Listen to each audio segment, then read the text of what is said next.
recording with the caveat, in case you missed it earlier, my laptop is having internet connection issues for no apparent reason, and during my last class, it dropped the internet, which of course kicked me out of Zoom. So if that happens, Zoomers, please stick around. I'll put somebody in the Zoom room from the class here so that they can give you updates, but I may have to restart my laptop and log back in. You know, things happen. Just as a caveat here, I'm going to try to use my phone as a hotspot if that comes to it this time, but that will not give me a lot of bandwidth. So let me get the screen share going as well for the Zoomers so you can see what I see, which is the class website, so that I could point out and remind folks about what's happening in terms of due dates. So we're at the end of March. Huzzah, of course. Oh, that's you. Yes, I will be watching it. Okay, all right. Your TA's in the Zoom room. Never fear. He'll keep you updated if my laptop dies. So the next thing you should be working on is your Homework 5 plan, which you can download here. And yes, you can type directly into that Word document and upload it into Icon. That would be just fine. That way you don't have to do any extra formatting. So I'm giving you 2 points basically for figuring out what you want to do for Homework 5 and giving myself a chance to interact with you with respect to figuring out what you want to do. The other thing that you can be working on is Homework 4, which is a typical CAN-DATA assignment. And I'm assuming that you haven't looked at it yet, or haven't looked at it carefully in most cases, but I did want to give you a few pieces of heads up, because this one is going to be more complex than the last one. So Homework 4 is a count example. So you're going to be predicting the number of new foods tried in preschool children as a function of whether or not they went into an intervention program called Food School. And this is not a made-up story. This is a true story. As all of my stories are from real life. And my son still is a super picky eater at 8. We were concerned about his nutrition when he was younger, and the pediatrician actually referred us to this intervention program that we called Around the House Food School. And they worked with him for a couple of weeks, just getting him to like touch a new food or smell it or allow it to be on his plate, like this sort of desensitization thing. And then COVID hit and we couldn't go back. So he still will only eat macaroni and cheese, chicken nuggets. We've graduated up to carrot sticks or mashed potatoes as our vegetables though. So there's that. Yeah. He'll also eat mac and cheese pizza. You know, just a little bit of deviation from the rule set. And sometimes like a steak and shake cheeseburger. But that's about it. So Food School is a thing, and that is what your story is about. So in order to capture the effect of participation in Food School at all versus the extent of your participation, I'm asking you to create 2 different variables. One is going to be a binary variable for whether or not the child in each row attended Food School at all. So that's just no is 0 and 1 is yes. And then the next one is meant to be a separate predictor that within the students who went to some amount of Food School, how much did they go to? Where 1 session is the reference. And I'm pointing you towards Lecture 1, Slide 15 as a hint for what this would look like. This is Lecture 1, Slide 15. So I had an example that's structured very similarly, where if I have something like number of cigarettes smoked in a day, I can try to distinguish whether or not someone smoked any, build a column that would look like this, and then if they smoked at least 1, how many, and build a column that would look like this. So I've got examples in all 3 packages of how I would create those columns in my data set, and so I'd like you to take this and adapt it. The other thing that makes this tricky is I'm asking for moderation in terms of, does the effectiveness of Food School depend on whether or not their parents work full-time? And this is also part of the thing, is because we were supposed to be doing, introducing him to so many new foods a week, and we're supposed to be reinforcing what he's learning, but practically speaking, when it's 5:30 and we're all starving, it's like, you want mac and cheese? You got it, buddy. Like, I'm not in the mood to fight about this tonight. So moderation by the extent to which parents are available and willing to reinforce what they've learned at home. So moderation, if your predictor is characterized by 2 different variables in the analysis, means 2 different interaction terms. So a lot of the difficulty in section 2 here, once we're getting into the interaction model, is I'm asking you for simple slopes. So for instance, What is the effect of food school in children whose parents work full-time? What is the effect of food school in parents who don't work full-time? And those kind of things. So in terms of the processing these sentences, I have a number of sentences here that are structured the exact same way, and I just wanted to give you sort of an orientation as to how to think about this.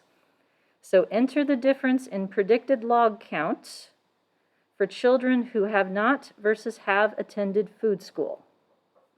What that is saying is give me a slope of binary food school. That's what that whole thing means. And then who do I want the slope for as the moderator? For parents who do not work full-time. So each of these you would process the same way. Figure out what slope is of interest in the first part of the sentence, and then for whom you want that slope as the moderator in the second part. If you process it that way, it will become a little bit easier. So conceptually, this idea of dividing up a predictor into two pieces like this is known as a piecewise model or a spline model. You can also think of it as analogous to a hurdle model, except this is on the predictor side. A hurdle model divides an outcome into if and how much. This is happening on the predictor side via observed variables. So the count outcome in the story is the number of new foods tried, and you'll be fitting Poisson and negative binomial models to that. I decided that this was enough without going into zero inflation models, so we're not doing any of those for this assignment. So any questions on any of that story?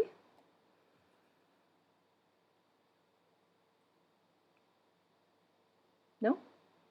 Okay. I realize it's early, but I know a number of you like to get started on these things early, so we would talk about it now sooner rather than later. Let me know if you do have questions or if any of these instructions are unclear. I'm happy to clarify, like if you're like, what the hell is this sentence even asking? Let me help you, because that part you're not supposed to have to struggle to figure out. That just means that I need to work on making sure that we're speaking the same language. All right, I'm going to shut that down and then shut this down. All right, lecture 4 then is where we were last time, transitioning from binomial type outcomes into other kinds of not normal outcomes and showing you just a couple examples of choices for those.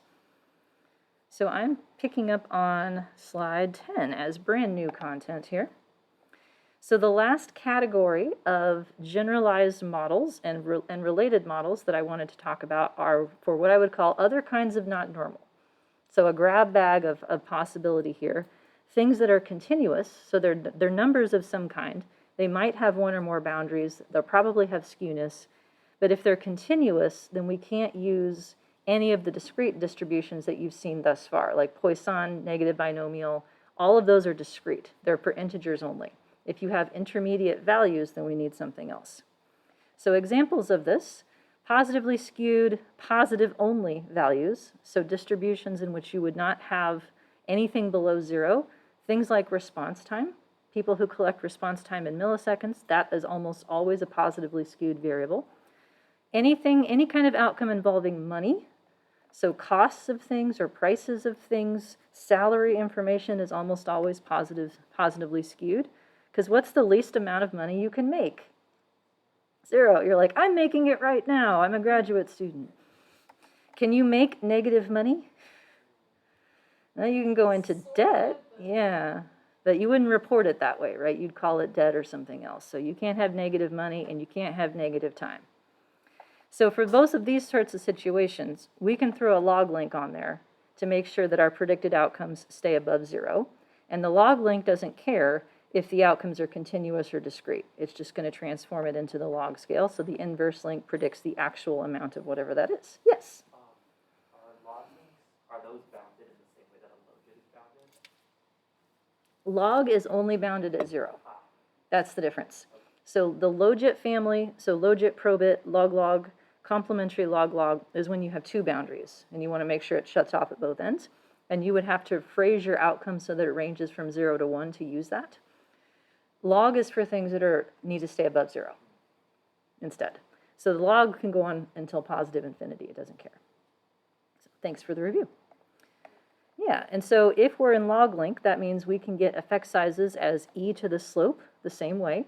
They're called incident rate ratios rather than odds ratios, but whatever, it's the same scale. So that means that if I have a log slope of 0, what kind of effect size would that translate to? Do a little bit more review. If I have a slope of 0 in my log scale or my logit scale, what kind of effect size would that be? Yeah. Question or answer? 1. That is correct. An odds ratio or incident rate ratio of 1 is the neutral point, corresponds to a slope in the link function metric, logs or logits of 0. If I have a positive slope, what can that be in terms of odds ratios? If I have a positive slope, yeah, greater than 1, yep. And if I have a negative slope, 0 to 1. So 0 is the lower bound here. So make sure that when you're looking at your output, you know what you're looking at, because it's very easy to get these things confused. And if you're looking at odds ratios and you think you're looking at logits, then you'll be confused when none of these are negative. So one distribution that we can use for positively skewed outcomes that have to stay above 0 is called the gamma distribution. And in this one, the variance is the mean squared. If you have 0 values, that is not part of the gamma distribution, so you would have to add in a hurdle model for that. So essentially, if you wanted to add in zeros, like predict basically what's the logit of making no money, and then predicting like how much money someone makes, that would be a second submodel where you would use a binary model to predict the probability of someone having a 0, and then you would use this other model to predict the actual amount of the outcome variable when it's above 0. So the same concepts that we've seen already show up in this context as well. You can also do something that I can't believe I'm about to say this, but it's true. Just log transform your outcome. I know. I've never said those words in this class. Just transform your data. You don't need a special model. In this one case, that is true, because you can use an identity link and a log normal distribution as a generalized model, which turns out to be the exact same thing as just log transforming your outcome and throwing it in a regular regression. It is likelihood equivalent and it has the exact same answers. So this idea of using a log normal residual distribution, I'll show you a picture of that.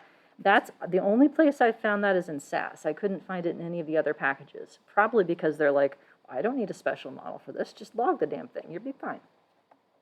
So we'll look at a couple pictures of these here in just a second. One other type of model that I really wanted to build an example about, but we're out of time and I don't feel like I get it well enough yet, but I want to make sure you're aware that it exists, is what's known as truncated or censored outcomes. Have you heard this term before, like censored data? It kind of means the same thing as what a layperson would say. If someone's being censored, what's happening to them? They're being told to shut up, right? Like they're being shut down. Well, the same concept happens in data collection. Let's say that you are trying to measure something like how long it takes until an event happens. So it could be something like, how long does a teacher make it before they quit and go get a different job because they'd like to have some money too? Or how long does it take in people who are recovering from drug addiction until they have a relapse? Well, fortunately, in both cases, not every teacher eventually quits, and not every person with addiction problems eventually relapses. So we don't know if at the end of the study, if we don't have an event for them, if they were never going to have an event, or if we just don't have one yet, but they were eventually going to. So this idea of, well, it's shut off at the highest value, but we don't know what it really would be, is called a truncated or censored outcome. And this can cause bias in terms of your results if you don't model it that way, because from this perspective, it's a measurement limitation. Like it could have gone higher, you just didn't measure it for long enough or well enough is the issue. So this type of model, and the link function is called TOBIT, because it was named after someone named Tobin who had done research on probit models, and so they put that together and it was Tobin's probit, and it got shortened to TOBIT. A little bit of backstory. There's a lot of things in statistics that are named after the people who worked on them, but this is one that's like a nickname.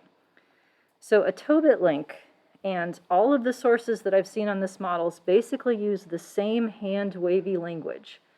is the model is trying in the link function to recreate what the results would have been if y could have kept going past the censoring point. Like, what if you could have measured them forever?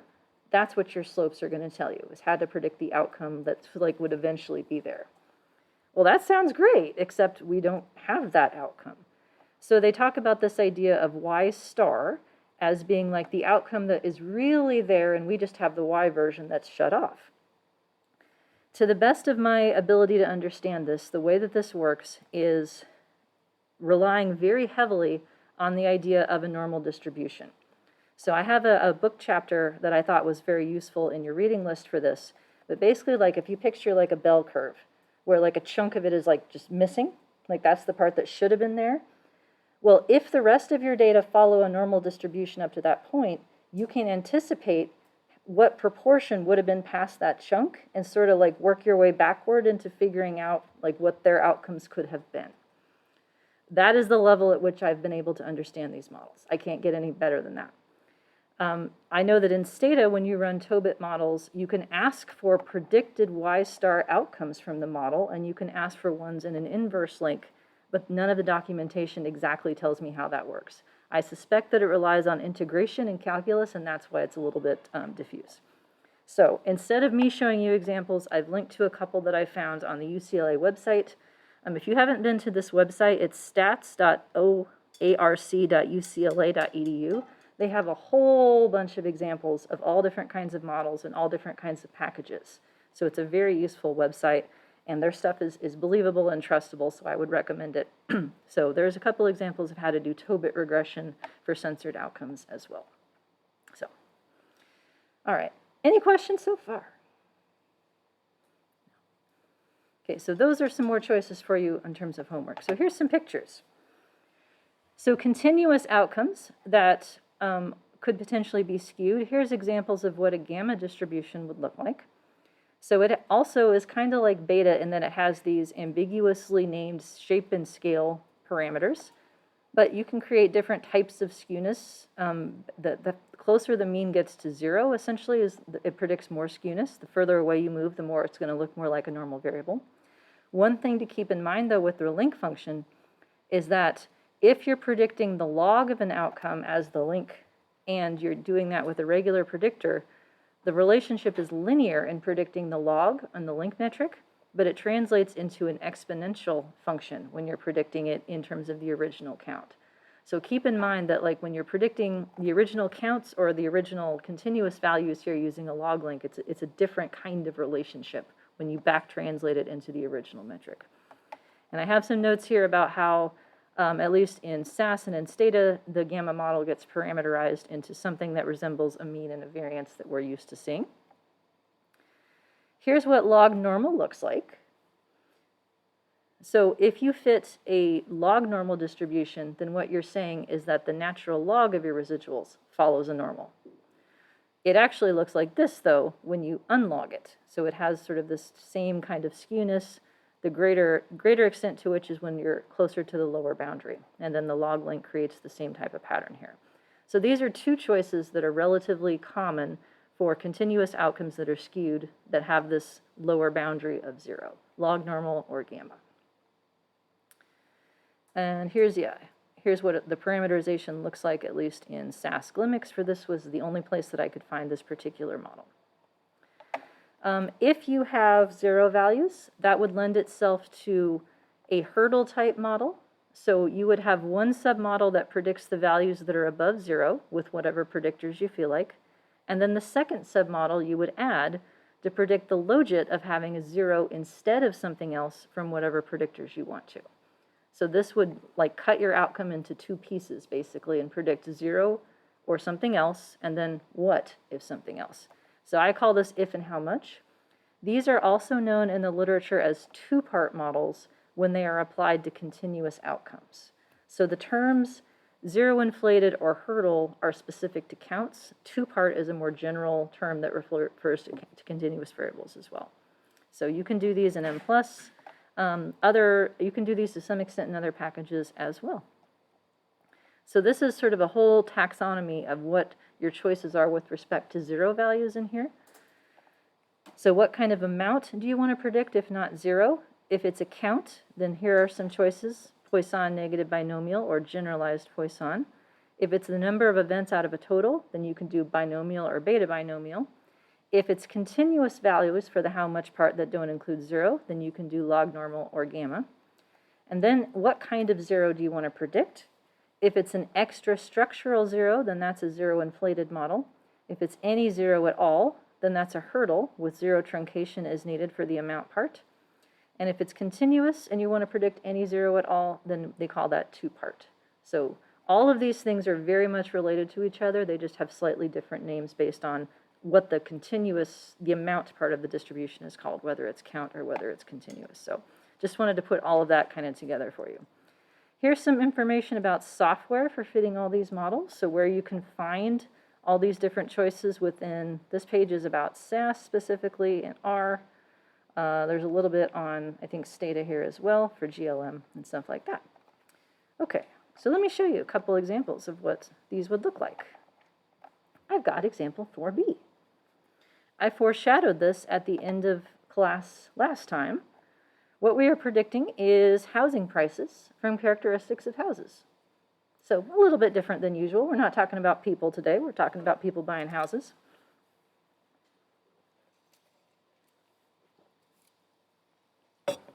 So prices, broadly construed, is a good example of an outcome that can't go below 0. The cheapest the house can be would be 0.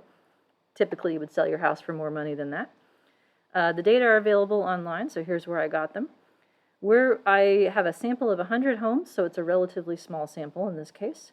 And I'm using characteristics of the homes, whether or not it's brand new construction, which usually would make the price go up. Square footage in hundreds, which is centered at 1,500 as my average reference house. The number of bedrooms it has, 2, 3, or 4 or more. Number of bathrooms, 1, 2, or 3 or more. So I'm going to show you then combination of identity link with normal distribution, which would be a typical general linear model, a log transform outcome in a typical regression, so that mimics identity link and log normal distribution, and then log link with gamma. And then we have a different type of model, quantile regression, which is not technically a generalized model, but it can be useful for continuous skewed outcomes, especially those with outliers, which this has.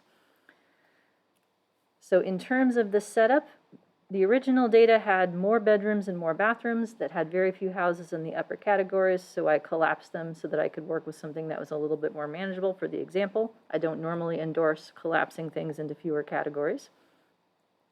I created square footage in metrics of per 100 square feet, and I centered it at 1,500. I also created a quadratic version of that variable, as well as a logged version of price variable, and then here's all the labels for that.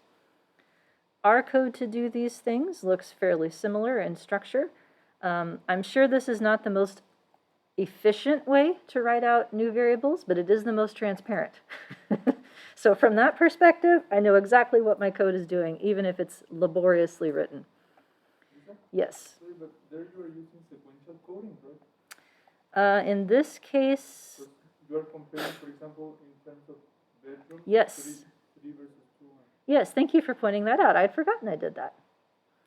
So what he's talking about is a coding scheme in which, rather than dummy coding these relative to a common reference, I've coded it so that the slopes directly represent each successive increment in terms of the numbers. So, in other words, let me see if I can get this here. Yeah, it's not obvious from this. Let me pull up lecture 1 again. I shouldn't have closed that file because that has a better picture of it. Yeah, I forgot I'd done that. It's funny how you can work so long on something and then you've no memory of ever doing it and you come back to it later. Because, yeah, this slide, this is what I wanted to have. So this is slide 9 of lecture 1, just to remind you of the difference here. On the left here is indicator coding, which is useful for predictors that are nominal, where you would compare each alternative group to some designated reference. And in this case, the alternative group is the only condition that gets a 1. Whereas what I've done is what's on the right-hand side here. Oops. This is better, I think, for ordinal variables. So the reference, for instance, for number of bedrooms is going to be 1. And the first variable is going to track the difference between 1 bedroom versus 2, and then 2 bedrooms versus 3, and then 3 bedrooms versus 4.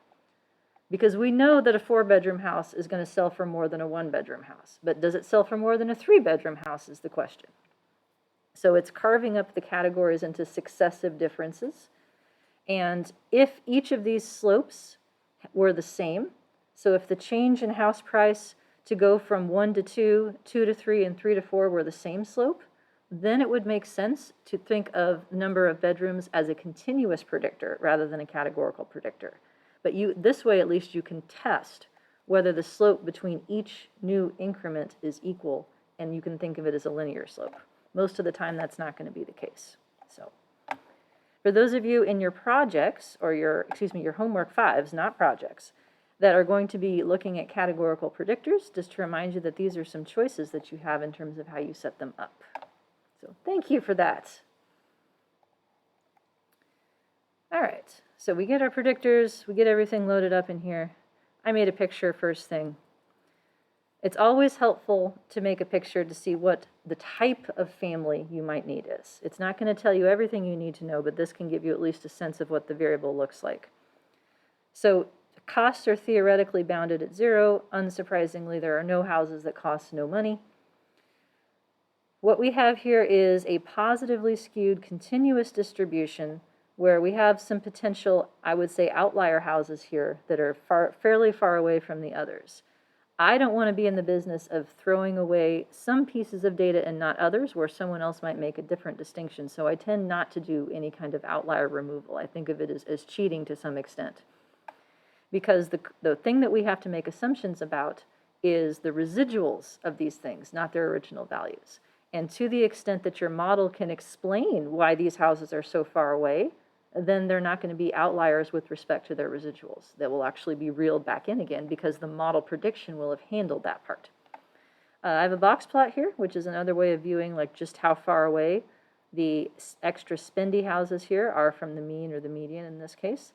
So this is the type of distribution that we're working with here. So the mean house price is around 155,000 with a standard deviation of 101,000. So quite a big range of house prices here. And I have no idea where these houses are from, by the way. All right. So for all the models in this example, I am fitting the exact same linear predictor. Remember, linear predictor is the terminology that goes with the stuff you put in your model as predictors. That's called linear predictor. It's called linear predictor even if your terms are not necessarily linear.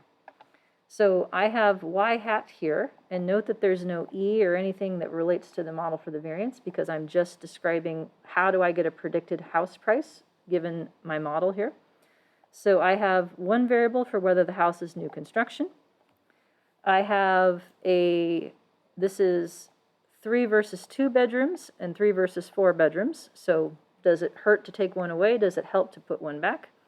I've got 2 versus 1 bathrooms and 2 versus 3 bathrooms. So this is a sequential, but I put it in the middle. And then this right here, we haven't talked about this in this class, I don't think. So this might be a new concept. What am I doing here? I have square foot minus 150 and then square foot minus 150 squared. What am I doing? Yeah. What does a quadratic do? You should remember, but you don't? Honesty. You want to phone a friend? Like throw the hypothetical ball to someone else to answer? Sure. Okay, you pick. Who's going to answer the question? Oh, no, that's me. No? That's me. I don't Okay. wanna do that. Okay, who wants to play? What does a quadratic term do? Yeah, makes your line bendy. That's exactly what I would say. But no, seriously, that's... I think I heard it from you. Yeah, that would make some sense. It makes it bendy. And bendy in a particular form, like a U, like a happy face or a sad face, otherwise known as a parabola. Yes, the math people are like, I can't handle bendy. It's a parabola, damn it. But the result is usually not a straight parabola because it's often like a linear with some curvature to it, so it's not a full type of U. So bendy works. So is it kind of like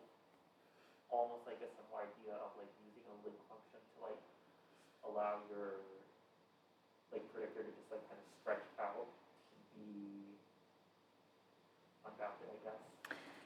Is that the purpose, or? No, I think the end result is the same. So I see where you're going with that. The question was, is this kind of like using a link function to sort of stretch out or compress your slope? Yeah. So there's only 4 kinds of quadratic patterns, because the way that I would think about this squared term, this is square footage by square footage as a two-way interaction. So if you think of it from those perspectives, what are the 4 things an interaction can do to a main effect slope? Like the same drop-down menus that you have on every homework. What are your choices? More positive, less positive, more negative, or less negative?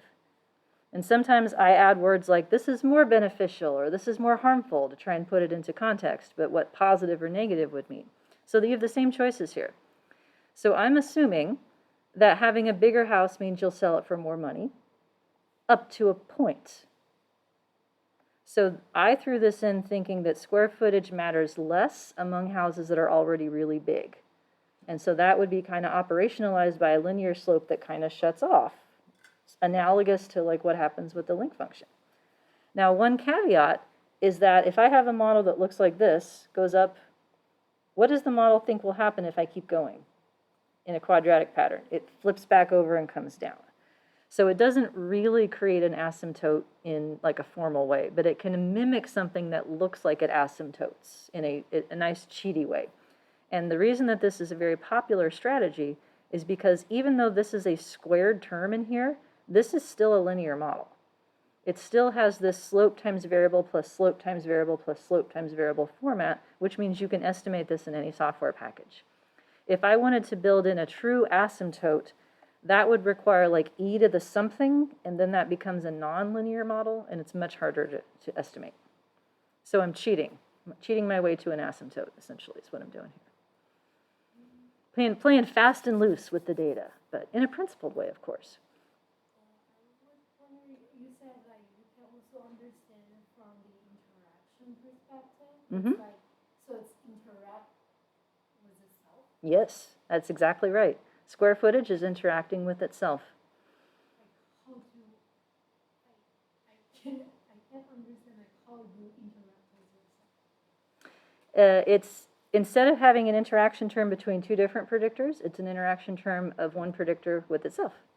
Yeah, like how to interpret like because other if you have 2 predictors like age and like something else, grape, like you can see grape is work until certain like age.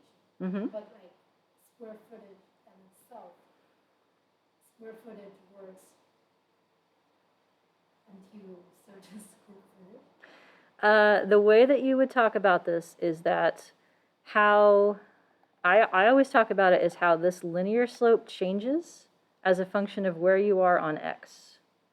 It slows down or it speeds up.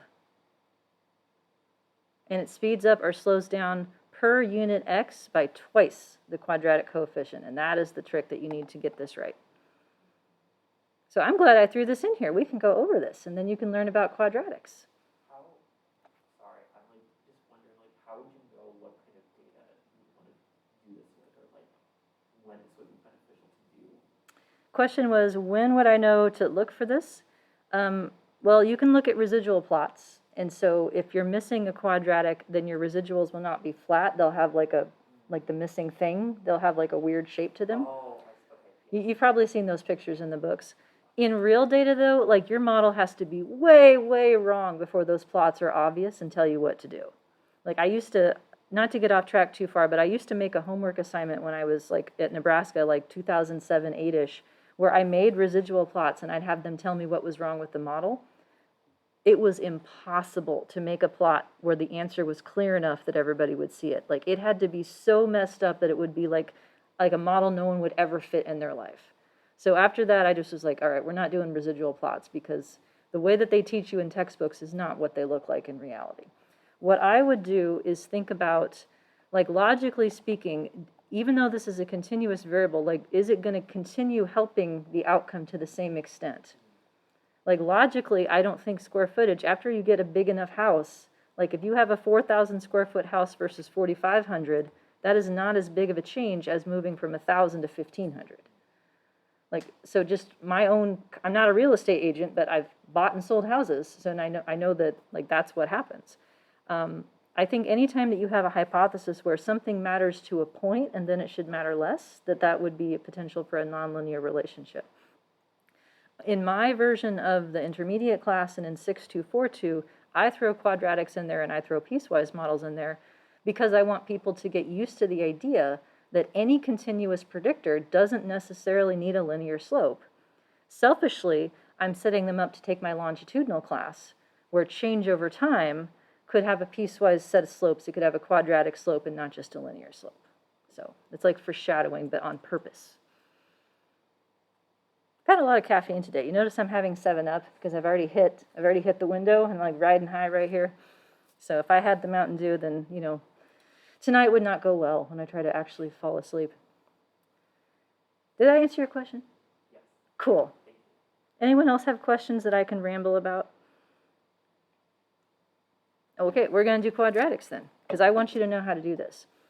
It's a thing that a lot of people are like, oh, that's too complicated. No, it's not. Multiply it by 2. That's all you got to do. So here's my first model.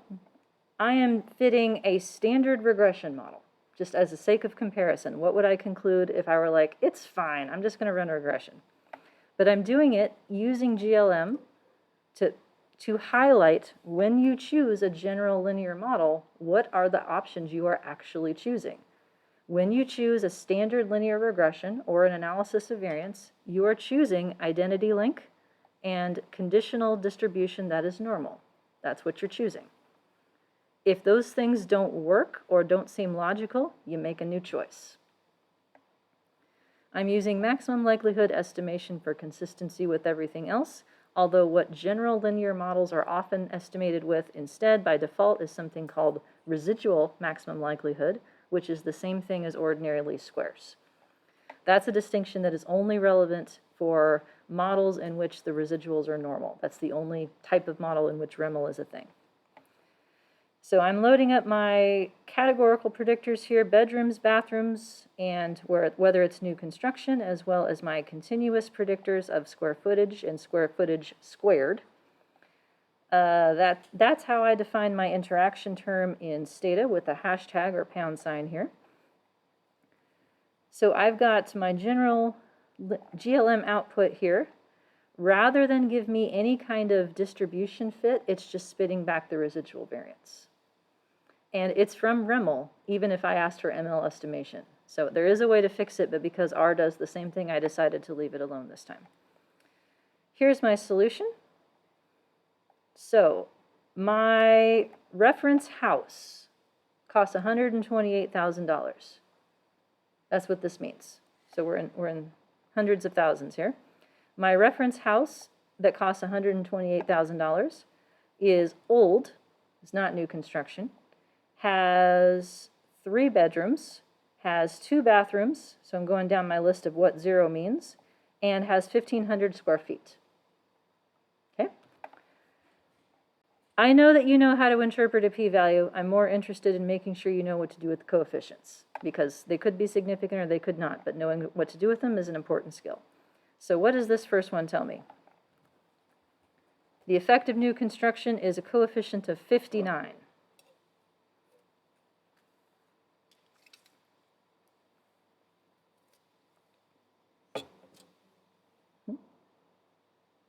Relative to old houses, what happens if your house is new? It costs $60,000 more on average. But that is unique effect after controlling for all this stuff.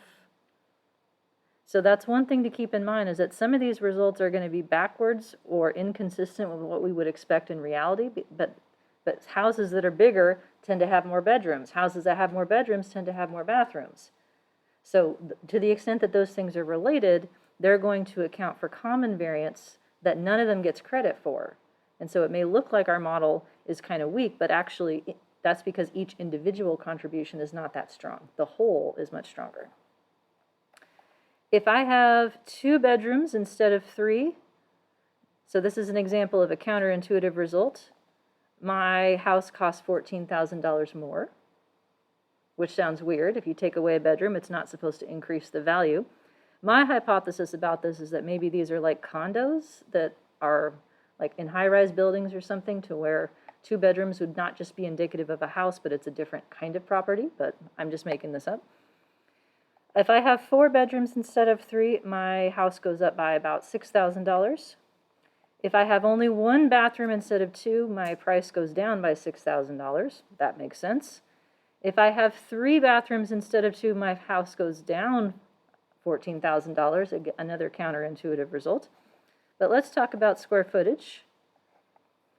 So this coefficient right here is the linear slope of square footage. If this were the only thing in the model, I would say for every another 100 square feet, which is what a unit is in this variable, my price goes up by $10,000. But because this is part of an interaction term, I have to change how I think about it.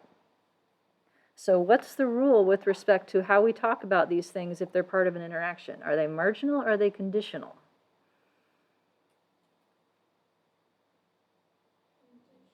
Conditional, meaning you can't just say this is the slope. It's the slope for the interacting predictor being 0.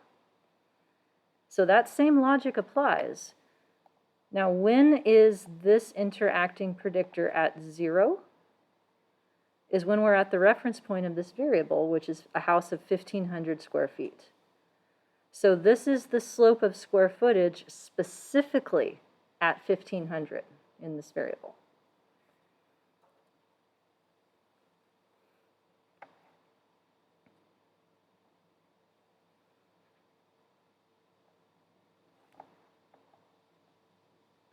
So let me get out paint real quick.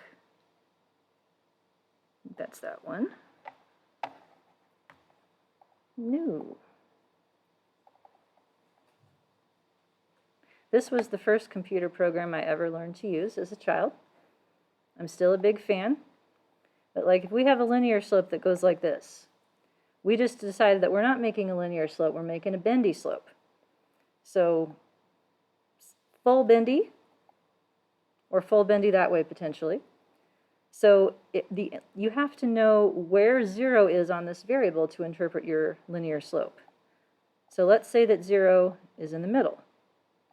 Well, then once I add the quadratic, the linear slope is this one specifically.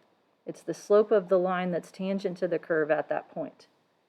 If 0 were over here, like it started at 0, then the linear slope you get back in your output is like that one instead. So if you picture the slope like kind of driving up the hill and changing in its size and then eventually flipping over, that's what's happening here. So in order to interpret what the linear slope is, you have to know where 0 is on that predictor, because that's what it means. So this is the slope at 1,500 square feet. It's 150 in this metric. Now from the patterns of interaction, what is the quadratic term, which is a two-way interaction, doing to it? Which of the 4 patterns is this? Positive number, positive number. More positive. Now here's the catch. To interpret this correctly, we have to multiply this slope for the quadratic by 2. Twice the quadratic is how the linear slope changes per unit x. I'll give you 2 reasons for that. One is calculus, because what we're actually talking about is the second derivative, and when you differentiate with respect to f, the 2 in the exponent comes down in front of it. So it's twice the quadratic. The other way I can explain this is from the logic of interactions. If I had 2 separate variables, let's say that I had x and z, the way that I would talk about their interaction is that it makes x slope change as a function of z, but simultaneously it makes the z slope change as a function of x. So it does 2 different things. Well, in this story, I have only one of the 2 slopes that it would be operating on, because x is z. It's the same variable that's being multiplied. So it has to do it twice, because there's no other main effect for this to apply to. And if you don't like either of those explanations, then the third is I'll just go into mom mode because I said so. That's just the way it is. Don't argue with me, please. Do you want some mac and cheese? Okay, good. Then it's all well again. Turns out if you actually use all the butter that the recipe tells you on the box, it tastes a lot better. Just pro tip, I used to not use all the butter when I was younger because I was trying to save calories, and it's much better with all the butter. And since my son is underweight, he gets all the butter, you know. So what I do to this coefficient then is I would say the slope of square footage becomes more positive by 0.149 times 2, I'm going to abbreviate that as 0.3, per unit square footage. I'll say that again. The slope that is 10 for a house that is 1,500 square feet, for every 100 square feet more, that slope becomes more positive by twice this number, 0.3. So putting it together, none of these pictures is right. What I have is something that's going to look like that, like an accelerating curve. So I have a linear slope here that's 10. It's going to become more positive by 0.3 for every unit on my variable. It's going to speed up. So this is actually the opposite pattern of what I would have predicted. The price increases more as you move up square footage, not less. Square footage matters more in bigger houses, is the way I would translate that. Matters more is code for the slope being stronger at higher levels of x than lower levels of x.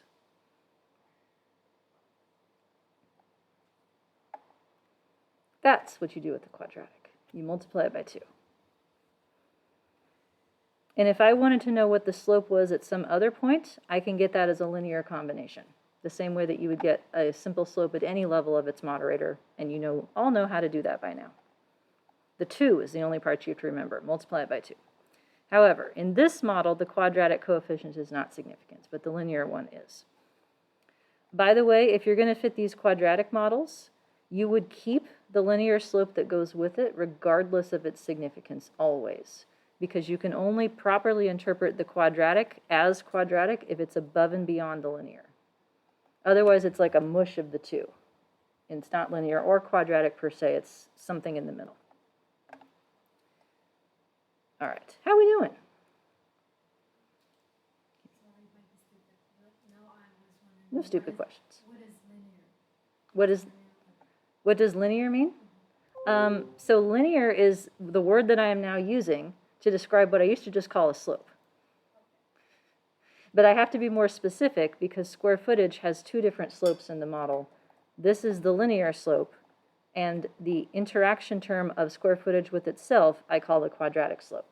And they work together to create that overall bendy function. Yeah, I know, but so like it is still a linear regression.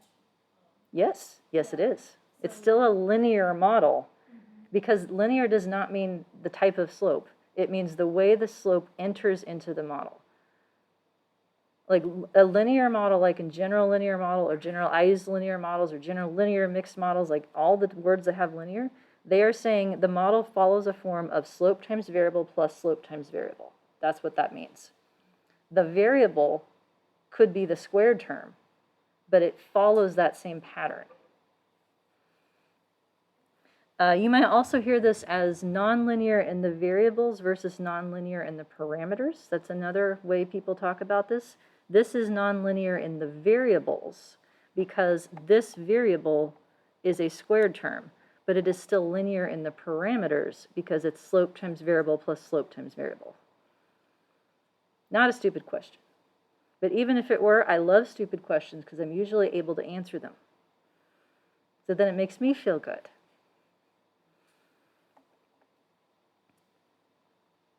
All right, moving through the output. One thing I don't get that I would normally get in a regression model is an F-test of whether my model is significant and an R-square type thing. I don't get any of that, but I can ask for at least the test part. So in Stata, the test command is a way to do multivariate wald tests where you can lump multiple slopes together. Without denominator degrees of freedom, my f turns into a chi-square, but yeah, the model is wildly significant.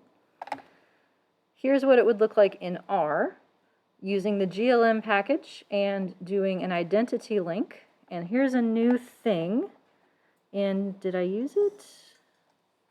No, I did not in this case. I know why. I have a note here that square footage, I stuck in the model as the variable that I made, square foot squared. I could have done this notation instead, but this notation threw up when I tried to do the GLHT model test, and so I had to switch it out for the squared version of the variable. But this is how you can do it on the fly, so to speak, in the same way that I did in Stata. So we get all the same answers, come to all the same conclusions, as usual. Intercept is the first thing in the output. That's the only way that it differs. Here is the corresponding wald test for the significance of the model, and I believe that matches. Close, but not quite. So yeah, that happens sometimes. Here are some residual plots. These are from SAS specifically, but most software packages have a way to make them for you.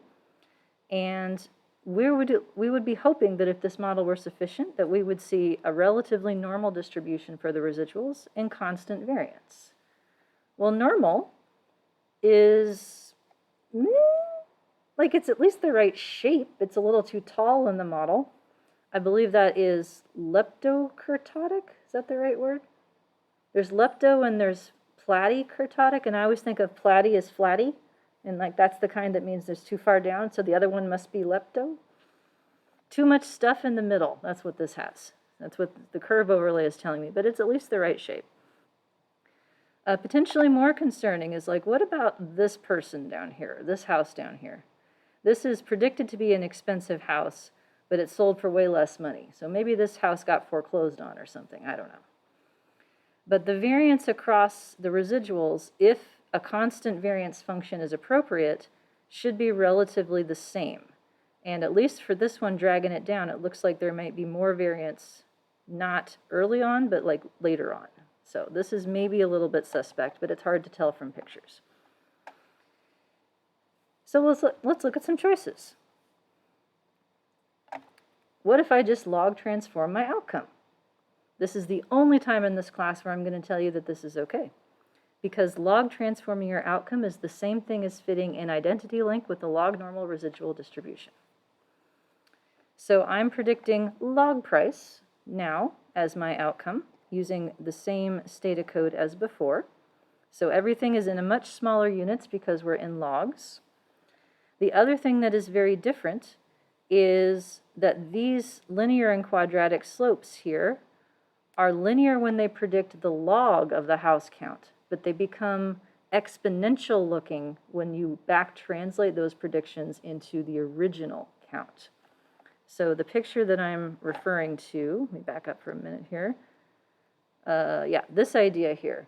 So the model, if I'm predicting log y, I would have a function that would be linear, but when I back translate it, it looks like this. So there's actually like two different kinds of nonlinearities happening here because I have a quadratic function on the log scale that becomes some kind of, I don't even know what, on the unlog scale. In my experience, it looks like it asymptotes more quickly or less quickly when you have a quadratic on the log prediction. But now, because of the differences in form, we come to a different conclusion. So before, we had a quadratic pattern that was accelerating positive. Now we have a positive slope of square footage still, and it's still significant, but it's paired with a negative quadratic that actually is significant. So not just a different conclusion in terms of significance, a different conclusion in terms of what it means. It's backwards. So if I have a positive linear slope paired with a negative quadratic, what pattern is that?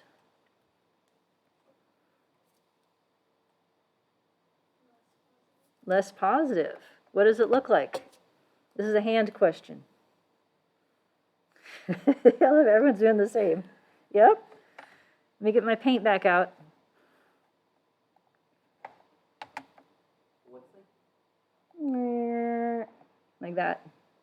What would like less positive versus like more positive versus like less negative versus more negative look like, I guess? Oh, I have a slide on that. Ah, It's not in your deck. I'll get it out. Did you have a question in the back there? Yes. Okay, hit me while I get my slide out. So in this model, the both square feet things always work together, right? Yes. And the first one is just like to the point where the second one, the second interaction square feet term starts applying. They both apply the whole time. It's just that the way to interpret the linear slope is that it is an instantaneous linear slope at the zero value of the predictor. But they both change the trajectory the whole time. Thank you. Yeah, welcome to my longitudinal class, chapter 6. Said it's slide 14? Yeah, here it is. Yeah, I've borrowed this slide in a couple different decks. But here's my picture. Yeah, so this is, I call it accelerating positive, so positive, positive. This is time as that variable. So the slope at time 0 is 4. That is the rate of change in y for a 1 unit change in x at that point. The quadratic slope in this is positive 0.3. So twice the quadratic is how the slope changes per unit time. So 1 unit in time later, it's more positive by 0.6, then more 0.6, 0.6, 0.6. So it's speeding up. This would be something like bacteria growth on a sponge over time, something gross like that. COVID rates at the beginning of the pandemic, bad things. This one is, I call it decelerating positive because it's a positive slope that's slowing down and will eventually tip over. So less growth over time. This one is the same idea but from the opposite direction. This is a negative slope that's slowing down and would eventually flip over. And then this one is a negative slope that's speeding up. So an example of that would be like terminal decline in older adults. That's actually a term, like starts to, so I know. Aging research has lots of like sad terms in it, but terminal decline is a term. So is this what you wanted? yeah. There you go. Yeah, this is in a couple different places. I think I threw it in my intermediate class and in my 6242 class as well. I borrowed it for that. So I want you to know what to do with quadratics. But they do both work together all the time. It's just that when time is 0, then that is the point where the squared term would be 0 and it would not contribute to the prediction. Like that's where it drops out at. And so that at that time only, the slope is governed by the linear because it's exactly 0, but then it would be not 0 at other points. There you go. All right. So we don't need paint as much. This is, at some point you got to just make a slide. And yes, I know that I could probably try to figure out how to draw on my tablet, but I'm old and I'm just going to use paint. So, and it's fun, right? Because there's like a spray can and shit. Where's the spray can? That used to be my favorite one. I don't know. Oh, there it is. It's fun. Especially when you get all like the different colors on it, you know, and then you see like a little pattern. It's lovely. It's nice and soothing. Like the adult coloring book trend. You know, I can get behind that. What was I doing? Oh yeah, I was teaching. Put the paint away, Lisa. That's for later. So yeah, this one would be a positive slope that is slowing down by twice the quadratic per unit house price. So this one, honestly, I can interpret these numbers just fine, but I have to keep in mind that they're predicting the log of the price. So I would probably want to make a picture of what this actually translates to in terms of the shape when you predict unlogged price. Because it's not going to be a straight quadratic. It's going to be some mix of exponential with that. The rest of these, pretty much, I think, the same conclusions in terms of the directions and whatnot. Here's the same thing in R. So just switching what the name of my outcome variable is, that's what makes it different. I'm predicting log price. Here's some actual, nope, this is how to do log normal in SAS because it's the only one that I could find, so there's the code for that. Here's gamma as an alternative, so we're back to generalized models for a second. If we use a gamma distribution in Stata, the one that is built in does not converge to the same answers as all the other packages. And someone else was equally bothered by this and made a user-defined function called L-gamma, and I went on the internet and got that one instead.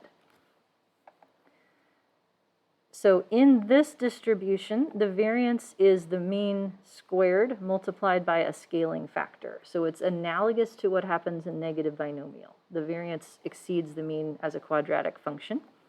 We're using a log link, so we're still talking about predicting log prices as our unit of analysis here. Here's the log gamma model. So we're still in logs, just with a different conditional distribution in terms of what the variability should be. So now in this case, it looks like we still have a significant linear slope per square footage at 1,500 square feet specifically, and a marginal quadratic slope. Was it marginal in the previous model? I think it was. Or was it? Nope.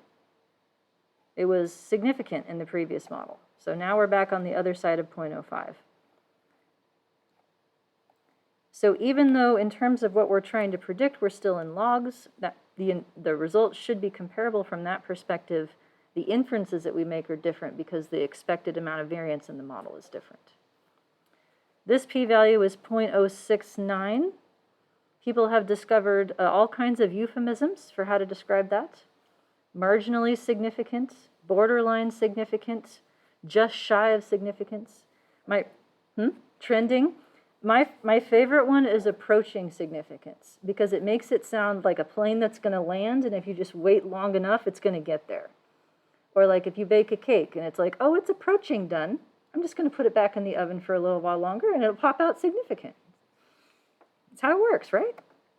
So yeah, whatever you want to call this, it would not make a traditional alpha 05 cutoff. The extra piece of information that we get here is related to the variance multiplier. So this is like the same kind of stretchy factor that we had in negative binomial, that concept again. This same concept was also in beta binomial. So extensions to the model that allow the variance to grow with the mean by some multiplier of it, mean squared times that multiplier. Here is the output from Stata using L-gamma. So this is the regular output using L-gamma. This is the odds ratios, or incident rate ratios as they are called. So these would be effect sizes. And I had a question about this. Note the p-values are exactly the same if you look at the effect size odds ratio as if you look at the original slope. They should not differ. It's just a transformation of what scale the slope is in.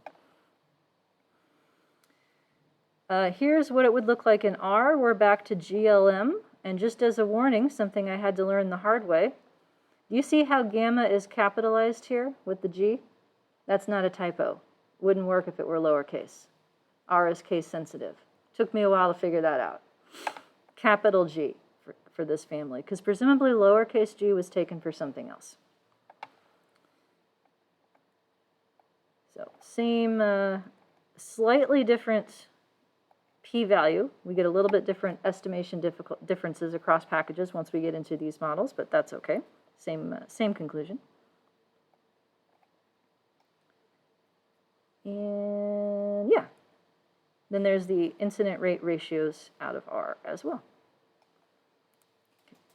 So all of these choices, let me go back to my picture here to motivate this. We're not going to get through the rest of it today, but that's all right. We'll do a little bit of it next time. These choices are all trying to address the idea that this distribution has some skewness to it, that we have like this sort of extended, more variability potentially than what would be expected, and that the variability is not constant. That's the other part of it. None of those address the potential for outliers and their leverage on the model. So where people get concerned about outliers is they don't want them to like drag the slope in this particular way that would be differential to what all the other data points. So like if you have a cloud of data and a point up here, like that point up here has more influence on the solution, it can drag the slope away, and why should that one point have more weight than any of the others? So to address that, we could arbitrarily dump out some of these extreme cases, extreme homes, if you will, or we could pick a different type of model. So where the rest of this is the idea of quantile regression, otherwise known as median regression, where you can predict the median.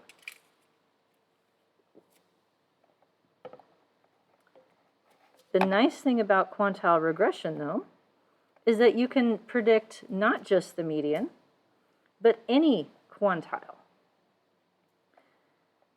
So in general linear models, we're always talking about the conditional mean of the outcome because that's what's being captured here. And in general linear models, the way that we figure out what the best answers are is by those that minimize the sum of the squared residuals, the ones that make the e's the smallest. Well, maximum likelihood is the same idea of what makes the data the tallest is what makes the e's the smallest. Like those are two different ways of saying the same thing. As an alternative, what if we minimized the e's that come from the absolute value rather than the squared residual? That's an alternative way of defining what is relatively best. So quantile regression minimizes the sum of the absolute values of the residuals, not the sum of squared residuals.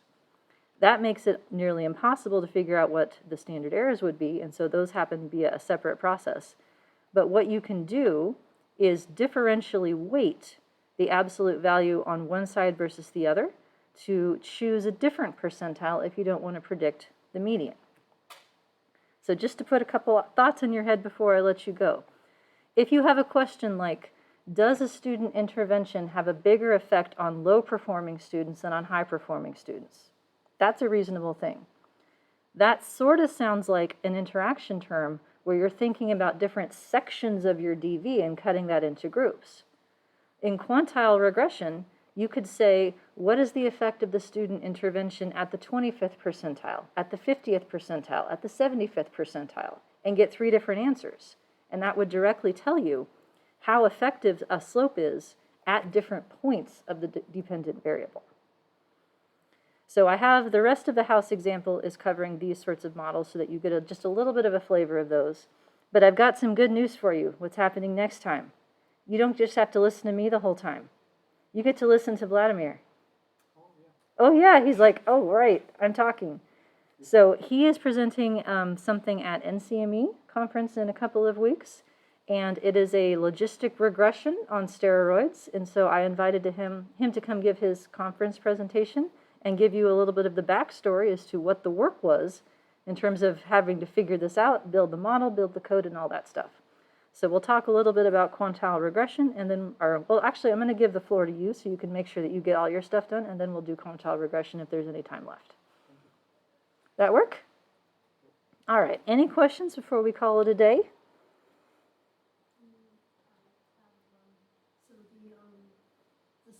So the quantile aspect that we put to our model is we want to make it.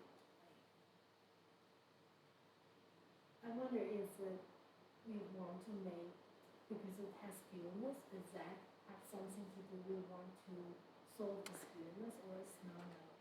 It's not the skewness necessarily. It's also we want to reduce the influence of extreme values. So if you use the median as your estimate of central tendency, right? That's the middle value. Middle doesn't care how far out the highest and lowest ones are, right? So we're going to predict the median instead of the mean. And if we can predict the median, then we can predict any damn quantile that we want to. Sorry, I said it wrong. I was meaning the quadrant and not quantile. The quadrant. The squared? Square we put in the model. Mm-hmm. Is that to solve the skewness or something like that? No, it's to change the slope of square footage into something that's bendy rather than straight. That's all. That's a separate aspect of it. Okay. All right, then I am going to say goodbye and thank you. Have good weekends. Let me know if you need anything, and I hope to see folks next week. And hooray, internet, lasting the whole time.